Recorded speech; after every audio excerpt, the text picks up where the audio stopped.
Sidang dugaan kepemilikan senjata api ilegal yang menjerat Edi Suranta Gurusinga, warga desa Tiang Layar, Kecamatan Pancur Batu, Deli Serdang, kembali digelar di Pengadilan Negeri Lubuk Pakam dengan agenda mendengarkan keterangan saksi petugas BRIMOB yang melakukan penggerebekan. Dua orang anggota Polri dari Satuan Brimob Polda Sumut, yakni Bribda Ruben Timotius Silalahi dan Kompol Oktorolasi Simbolon, dicecar oleh Hakim dan Penasihat Hukum Edi Suranta Gurusinga. Namun tak jauh berbeda dengan dua anggota Sat Brimob Polda Sumut sebelumnya, yakni Bribda Surya Dharma Sambo dan Brigadir Andri Purba. Mereka kompak mengaku tak melihat terdakwa membuang senjata api.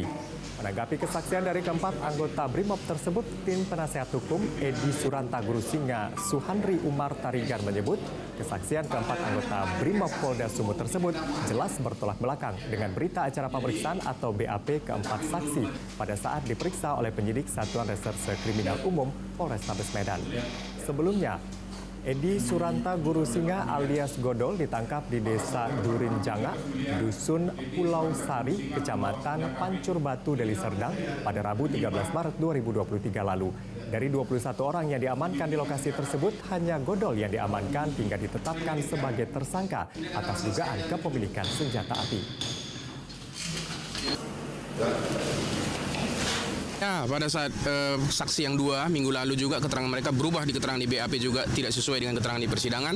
Dan tadi juga yang parah juga itu sangat-sangat parah kalau menurut kami sih Ruben Timotius Silalahi, di mana keterangan dia di BAP sangat berbeda dengan keterangan di persidangan. Dan yang anehnya keterangan dia ketika ditanya oleh majelis hakim bahwa dia mengetahui cerita CNP itu adalah di Polrestabes Medan, bukan di lokasi.